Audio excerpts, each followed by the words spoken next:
What's up, guys? As you guys know, as a freedom fighter, decentralized assets, silver ambassador, sometimes you got to peacock a little bit. Now, I have many of these shirts, of these ilk kind of shirts, and just in case they didn't, read the shirt, my favorite race car driver. Anyways, I was out and about. It's at the casino. Again, guys, I like to play some poker, play a little different games. Now, this is after I work and after I put away everything that I need to put away: cash, buy some silver, buy some Bitcoin, maybe some platinum, stuff like that. So, and all my bills are paid, obviously. And then I just have a little play around money. I work hard, man, and you got to work hard. And I'll make a video about that. But anyways, a young man approached me. Now, I get approached a lot about these kind of shirts and stuff. And this young man in particular, he wasn't too happy with this shirt, right? And so I guess he was triggered. You know what I mean? So I played some poker. I walked around the casino, did some things, and I saw him like kind of meme-mung me when I had the shirt on. And then also, I've seen him a few times. So then I'm at the roulette table just watching and chilling out. I got a little strategy for roulette too. I just play the outsides. But anyway, so I go to walk. I guess he thought I was walking out and I was walking away. And he's like, "Yo, man, what's up with you, man?" Like that. And now, let me tell you something, guys. I'm not saying I'm a tough guy or nothing like that, but I don't like anybody walking up on me like that, right?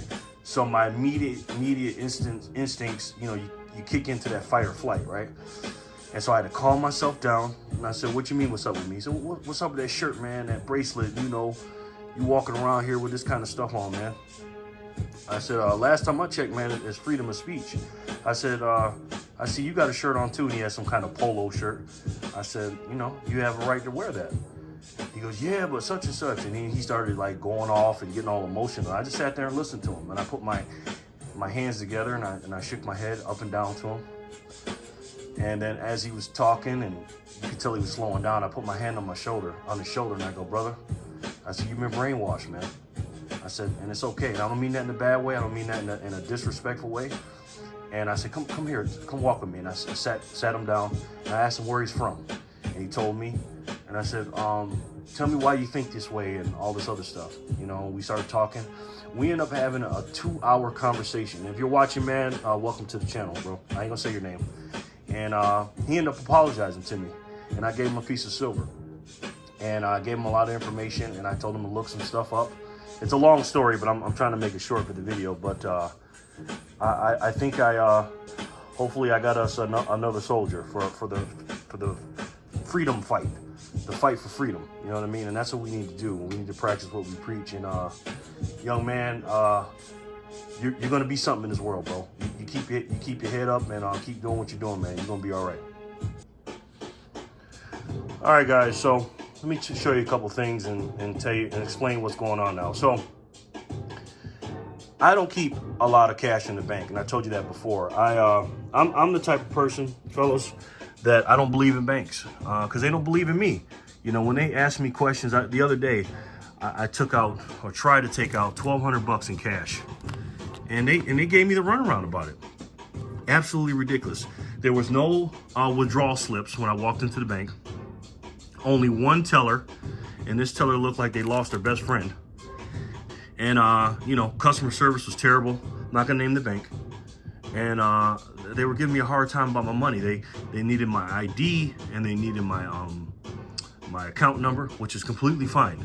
But then they need to send me a text while I'm in the bank to make sure it's me. Now I get it, extra security and stuff like that. But I'm just like, man, and guys, the bank is going to be disappearing here real soon. I believe that because the CBDCs are coming, and this is why I have this right here, Bitcoin. It's the antithesis, the opposite of central bank digital currencies, because we're going to be transacting in that, guys. And you need a digital currency. You need both. You need you need a lot of things. You need your supplies, You need your cash. This is what you're gonna be transacting in. You need your silver.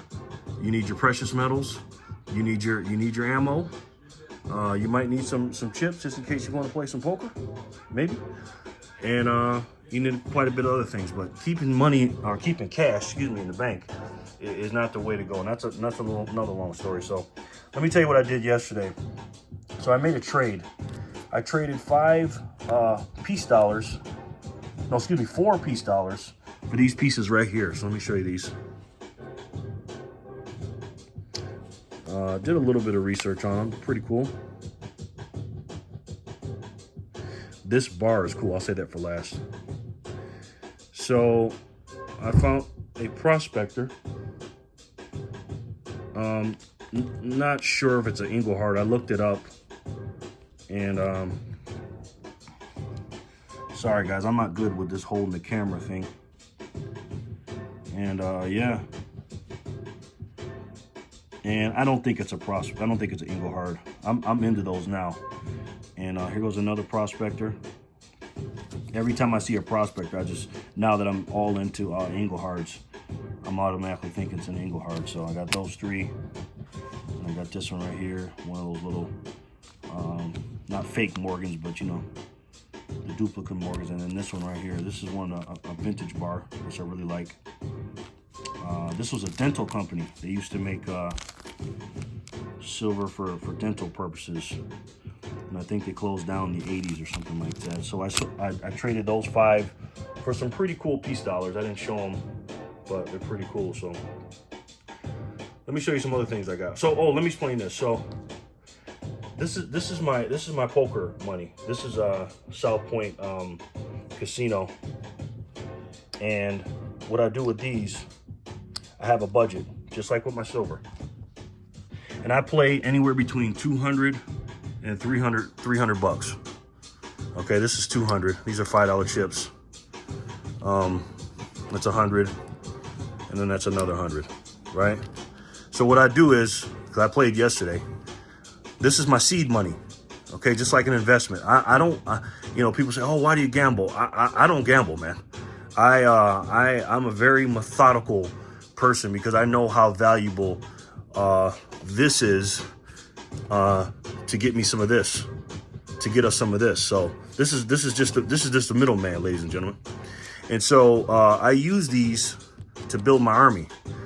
So yesterday I turned these 2 into that. Yesterday was a good day. Now I also played a little bit of roulette too. I think about 440 or something like that, and then the rest was from roulette.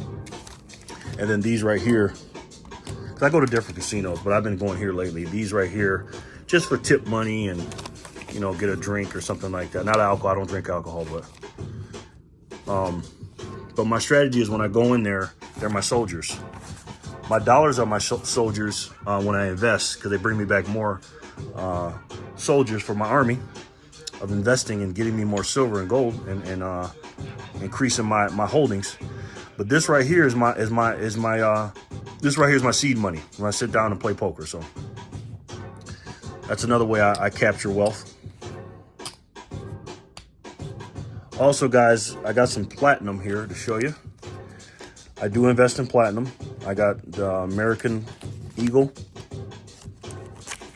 Now let me show you something. If you guys haven't seen a piece of plastic, you haven't seen a piece of platinum next to silver. It's so dense. These are both 1 ounce, but it's very dense compared to a 1 ounce silver and a platinum. So sorry guys, I know this ain't professionally done, but that's an American Eagle. I have different kinds. I'm gonna show you a couple of them. This is a Britannia. And then this is a Canadian Maple Leaf. And I keep a percentage of my portfolio in that. Now, this is the part you guys are not gonna like. I know you guys don't like, a lot of you guys don't like Bitcoin, and I understand. I understand how you feel. I felt the same way, but here's what I found. When I did my research on it, I am not gonna do the CBDCs because they're coming whether we like them or not. They are coming, ladies and gentlemen. And This is a decentralized asset, a decentralized digital asset. I don't mess with anything else. I don't have any cryptocurrencies. I know Bitcoin is a cryptocurrency, but I don't fool with them. The only one I have is this right here. When the FTX debacle happened, I didn't give a shit. It didn't bother me one bit. You know why? Because I don't keep my Bitcoin on an exchange, just like I don't keep my cash in a bank. The only cash that I keep in there is to pay some bills and a little bit extra just in case something, happens or whatever. But now I'm not even going to do that. I just keep the bare minimum. And the exchange is just like a bank. It's a third party. It's a custodian, and I don't like custodians holding anything of mine. I have a lot of ammo, a lot of food, a lot of supplies. I don't let anybody hold it but me. You know what I mean? I have a whole storage unit in man, but I got a lot of stuff, man, and I don't let anybody hold it. So, and just like everything else, my Bitcoin is it's in my custody. It's a 24-word password. I will not forget it because I have it written down in a safe place and I have it memorized. And I also have a story in the 24-word password that I'll never forget. So I can have $200 million on here and nobody would even know it. So that's why I keep Bitcoin.